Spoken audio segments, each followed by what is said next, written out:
Hi, and welcome to Michigan Matters. Our state and Japan have enjoyed a long and significant trading relationship for decades. Over 400 Japanese firms are currently located in our state today, including Toyota. We're going to talk to two top executives of the giant automaker to tell us what they're doing in Michigan as it grows.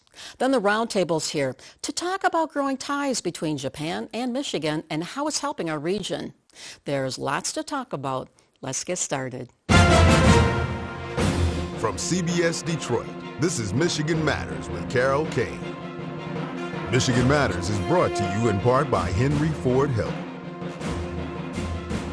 And we're pleased to welcome Jeff Makarowicz, Group Vice President of Advanced Research and Technical Resources at the Toyota Motor North American Research and Development Center in Saline, and Jason Hallman, Senior Manager of Toyota's Collaborative Safety Research Center in Ann Arbor. It is so great to have you gentlemen with us this morning. Well, thank you. So Toyota has a huge imprint here in Michigan. I mean, you've got the R&D Center, which has been here over 50 years.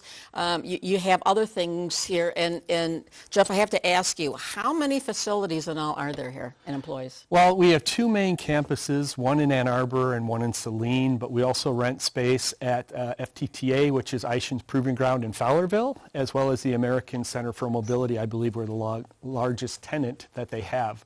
But in total, we have about 2,000 engineers, researchers, technicians, specialists who are researching, designing, developing, procuring, building, and testing Toyota's next generation of vehicles and technologies. I think I read somewhere that Toyota is actually one of the largest, if not the largest, private employer in Washtenaw County with over its 2,000 plus employees, right? Yeah, you know, Toyota's been part of the cultural framework here in the U.S. for over 65 years. We had sales that started in the late 50s, manufacturing in the mid-80s, but as you mentioned, a lot of the viewers may not know, we've been here in Southeast Michigan for over 53 years now.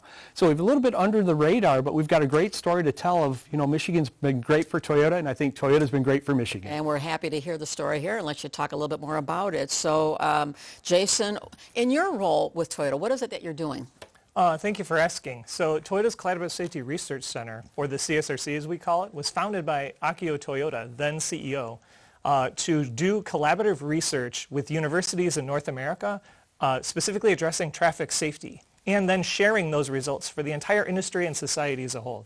Yeah, and Jeff, again, the fact that Toyota has been in Michigan over 50 years, I'm assuming the Motor City was the draw, the talent pool, universities and such? Yeah, you know, the original reason we came here was the proximity to the Environmental Protection Agency. When Toyota started importing vehicles, we needed to certify the emissions of our vehicles, and the EPA is located in Ann Arbor, and that facility is still very active and relevant today. But, you know, it was the EPA that drew us here, but it was really the state that enabled us to grow. It was the talent from the universities, the technologies, as Jason mentioned, that we could get in collaboration with the universities, and really the community. We have a great community, and we support habitat, we support food gatherers. It's all these things that are really important for Toyota. You're all in throughout the community here. And in fact, I think the R&D facility here in Michigan is the largest of Toyota anywhere in the world outside of Japan, right? It is. Our parent company is certainly in Japan. We have technical centers in Europe, in China, and in Thailand, but the U.S. one here in Southeast Michigan is by far the largest and most mature. So, Jason, if I can ask you too, I know that you're in the process of constructing a battery lab in the Saline campus, and it's going to open next year, as I understand this. So what will it be building in? Like, how far off will it be in use building for particular model years kind of thing? Yeah, if I could jump in and answer that. So Toyota's invested over $20 billion since 2020 in electrification. And so this is really part of our commitment to become a carbon neutral company. So we have built a $14 billion facility in North Carolina that's going to start making, actually it has started making hybrid battery packs. Soon it'll be producing plug-in hybrid as well as battery electric vehicle packs. And we're in the process of building a $50 million laboratory on our Saline campus to support with the evaluation of quality, durability, reliability of these battery packs. Everything from cell to module to overall pack. And Jason, another reason that, I mean, in your role, in terms of collaborating here, you're working with universities and a bunch of others, right, in what you're doing and getting the safety information together? That's right. One of the reasons we founded the CSRC here in North America is because this country really leads the world when it comes to academic research excellence, and we want to be able to partner with those universities. We've got collaborations from coast to coast, MIT out in Boston all the way to Oregon State University. And here in Michigan, too. And of course, in the University of Michigan, the Transportation Research Institute, right, locally in our backyard, basically. And I know you guys are involved with the American Center for Mobility, or one of the founding sponsors, I believe, when they started. A very cool place out in Ann Arbor where it's autonomous, kind of mocks a highway experience and testing out there. You're involved with that, too, right? Yes, the American Center for Mobility, I believe we're the largest tenant that they have, and we do all of our automated driver assistance system development and tuning out of that facility. But we're also a founding member of M-City here in Ann Arbor, yes. And they've both been great partners and very important to our development work. Yeah, it really signature things for our region in terms of this mobility situation and the future and all that. But I want to hear more about your community stuff. But first, we're going to take a quick break. We'll be back with more Michigan Matters right after this.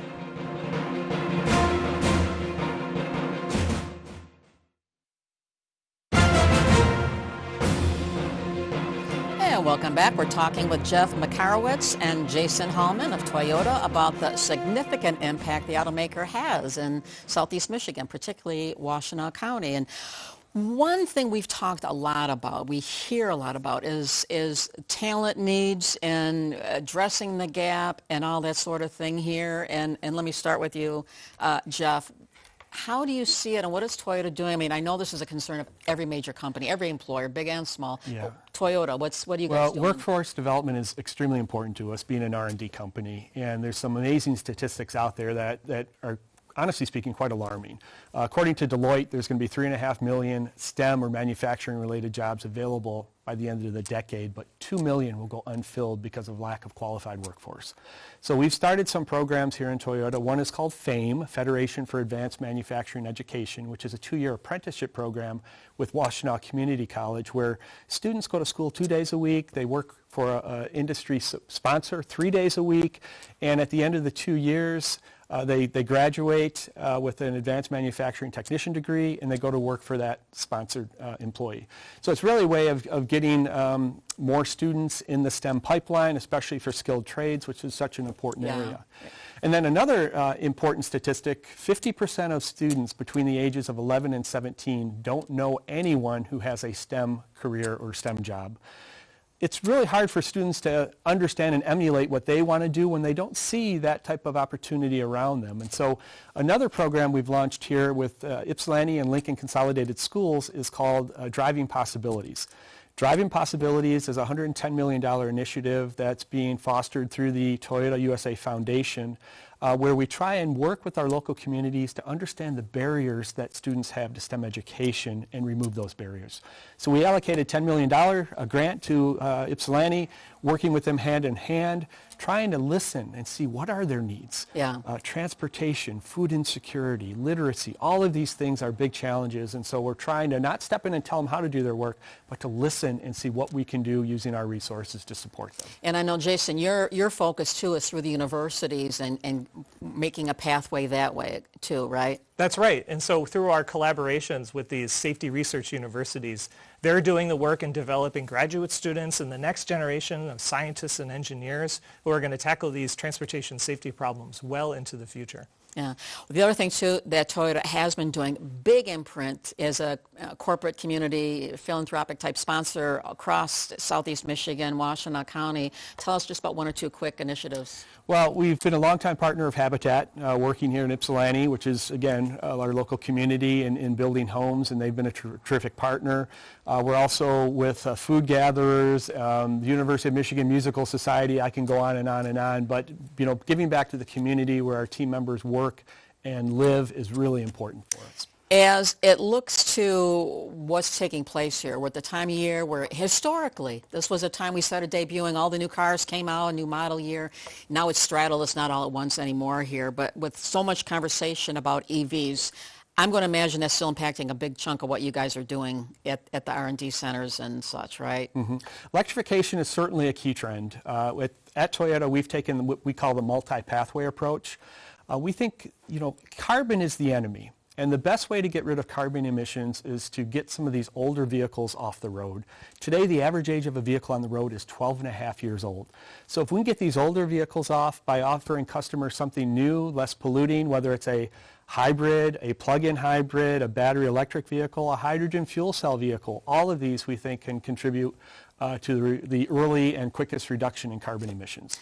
Any Toyota vehicles coming on the pipeline you're interested, or not interested, are you most excited about at this stage? Something coming up maybe even this year? We have 25 newer refreshed launches coming this year. But in the electrification space, we have the new BZ coming out, the new RZ, both are battery electric vehicles, and the new CHR battery electric vehicle. So we're really excited about our offerings. This year, Toyota will hit the 50% mark. So 50% of our sales here in the U.S. will be electrified vehicles, meaning hybrid, plug-in hybrid, or battery electric. And so we're really excited about that. What kind of cars are you guys driving?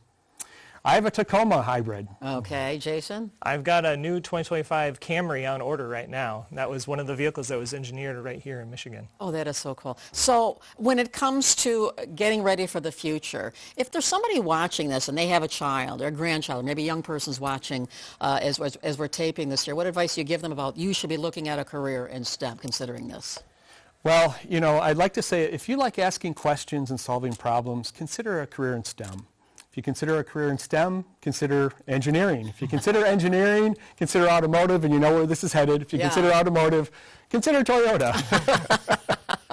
Oh my gosh. Well, and I know there's so much more to say about all of this, but it's great catching up with you guys, hearing this. I am in Washtenaw. I pass by the facilities, and I've always been wondering, what is going on in there? So you've given us a good window, peeking through the window kind of thing into it. And I know there's a lot more to say, but I'd love to have you guys come back as the model year gets going and talk about more of what you're doing, if that's okay with you guys. Awesome, and please do come visit anytime. Yes, we will definitely do that. So again, thank you both for being here. And keep it right here. We are back with the roundtable and the conversation. We'll talk more about Japan and Michigan. Keep it right here.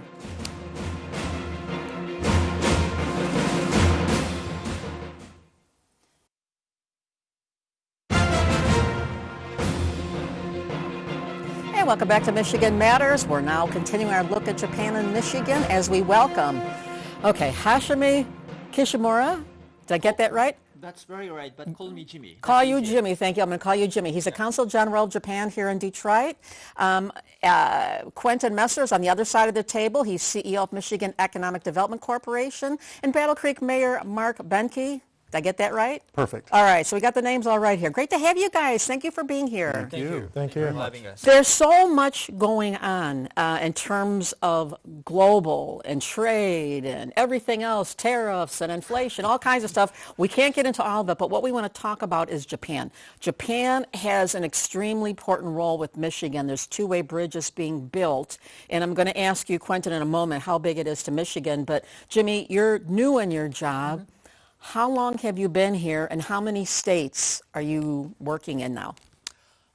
It's been 8 months. I came here December last year, and I covered 2 states, Michigan and Ohio. What do you think of Detroit?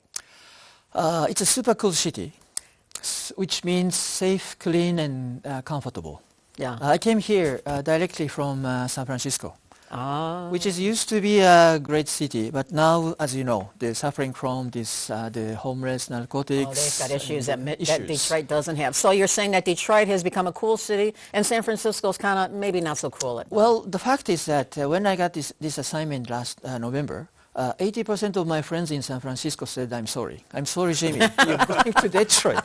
Is it a promotion or demotion? That's what they said. They have never been here yet. So, but now I found out Detroit is so nice. So I'm telling my friends in San Francisco. Come to the D. Yes.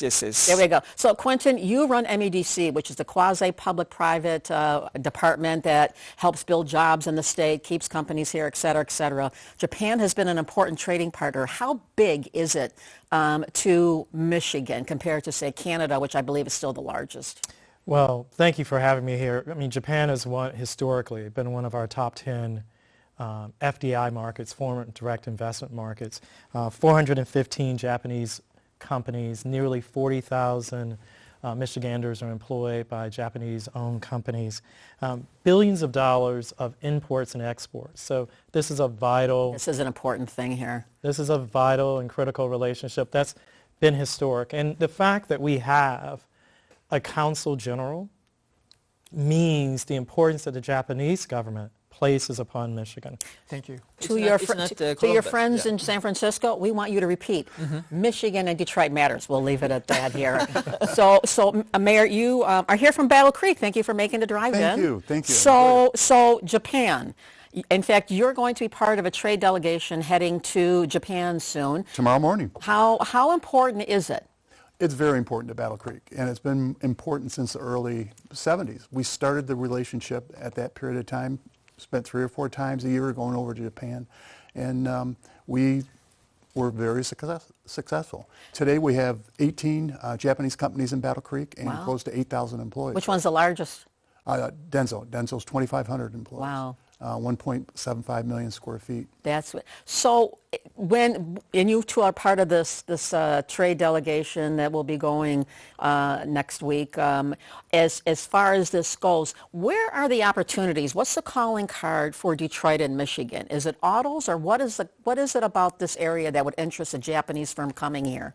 I think 2 keywords exist here. When I met Governor Whitmer last Christmas, she talked about the car industries in a positive way, and another one is sister states. State of Michigan and the state Shiga Prefecture have been sister states for almost 60 years. Right. Well, and Detroit also has a long 65 years. 65 years. So we have many different. And in fact, when we heard from Toyota, I think they've been here 60 years. Their imprint is growing here. So when you're going to be there, I know you don't go in there with a guarantee you're going to come back with a big company, a Denso-type company, saying, I'm coming to Battle Creek. What do you go there and hope to accomplish? Well, reinforcing the existing companies that are already, and then working with them and their board of directors to see if we can just land another one. You never know. It just takes time, it takes persistence, and it takes good relationships. Yeah. And Quentin, you are in the business of helping to promote the state. M-City, which is a place in Ann Arbor that helps testing of autonomous AI in automotive industry. American Center for Mobility, same thing. It's this kind of like up in a city experience, and then the ACM, which is more of the highway kind of thing. How much of a draw in calling card is that for Michigan, for Japan, and even other countries, companies in other places looking to locate if they're a mobility type company? Yes, it's a tremendous calling card. And I think there are really 3 words that I'm going to score. 1 is innovation, 2, craftsmanship, and I think the 3rd is just the deepening of the relationship. I think the mayor said it best. I mean, one of the purposes of when the Consul General and the mayor are going over, it's really the relationship maintenance, to make sure that people realize you don't take them for granted. Yeah. Other states are actively courting these relationships that we sometimes take for granted, but we don't take for granted. We understand relationships, like all relationships, have to be maintained and nourished. Yeah. Well, here's what I know. We're going to take a quick break, and I know you represent Ohio, which I know is with Michigan. They're fighting for all the same things, too, here, but we'll get to that after. We're going to take a quick break and continue with Michigan Matters after this.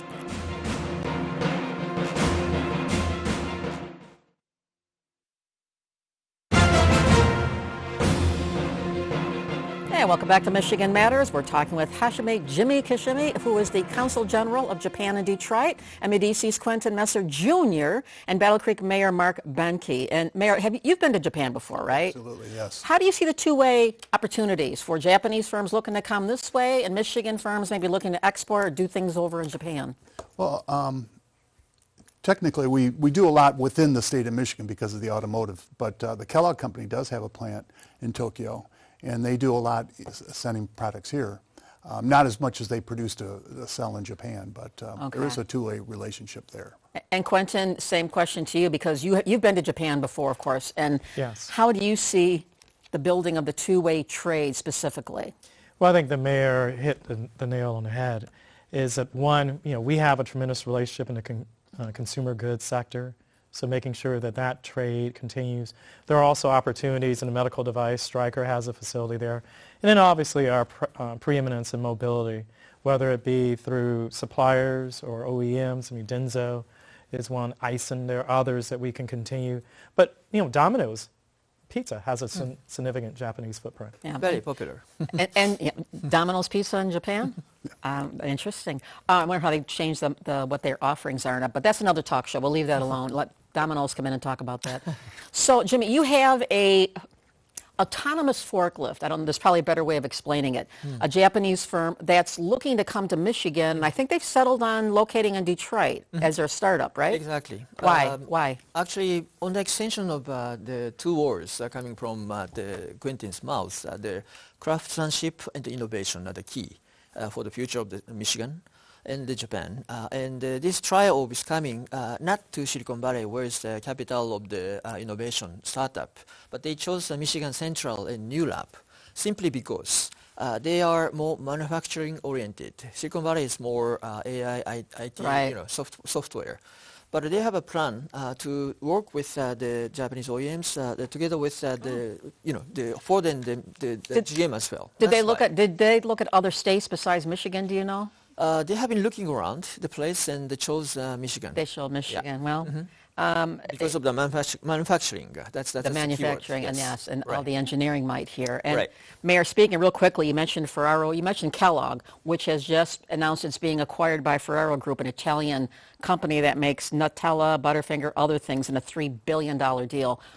Do you have concerns for Battle Creek? Are they going to keep what they have there? Have there been any preliminary conversations? Well, I'm sure there's going to be some attrition, but they claim that they will be in half of the Kellogg corporate headquarters right now, with the other firm that purchased the snack food division being in the other. Yeah. We're excited about it. It's a smaller footprint than what they had before, but yeah. a $3.1 billion purchase was shocking to a lot of people. Yeah. So, Quentin, excuse me, how competitive is it out there when you're competing against other states like Ohio, which is extremely aggressive in this? How much competition is there right now compared to, say, 10 years ago? I think it's a much more competitive environment now than it was 10 years ago because as the mayor and the Consul General have pointed out, it's about relationship maintenance and development. And a number of states frequently visit Japan. We're fortunate enough to have not only a deep business relationship in Japan, but a deep cultural relationship. The fact that we have a Consul General that sits here in Michigan, the fact that one of the largest Saturday schools in the Midwest is in Novi, the fact that we've, for generations, have had Japanese friends and neighbors in Battle Creek and Novi and elsewhere through Michigan really helps. But it's incredibly competitive. Capital is mobile. And I think that companies understand that. So there's been so many headlines about MEDC and grants and this and that. We're not going to talk about it because there's too many different. That's a whole other talk show. You have to come back another time. We can talk more and take a deeper dive. But just in general, this thing about giving money to companies to come here. Will you be changing anything, do you think, going forward as a result of all these things and all these, the headlines? Anyone who's watching, who's paying attention knows what I'm talking about. Do you see any changes you think will take place as a result in how you do business here? I mean, I think ultimately that's a decision of our elected officials. My responsibility is to make sure that my teammates play offense and make sure that we market Michigan as one of the most attractive places for financial and investment and human capital investment. And we will continue to do that and let the policymakers decide the tools that we have. So you're on the receiving end of this. You have states, Ohio's reaching out to you, Michigan's reaching out to you. How do you think Michigan is doing at reaching out real quickly? Compared with Ohio? Reaching out to you as to Japanese firms. You're kind of like a conduit. You're like in the middle between the companies and maybe with the states and the leaders there and so forth. Do you think Michigan is it as aggressive as that should be? I think so. Quentin is my best friend. And MEDC has, the talents and also grants with which they can help Japanese companies. And you know what? We're out of time here, but here's what I know. I'd love to have you come back sometime after you two gentlemen get back, and we'll talk further about some of this. So I want to thank you so much for being here. Great to have you all here. Thanks to you at home for tuning in. Enjoy the rest of your day, and we will see you next Sunday for a little bit more Michigan Matters.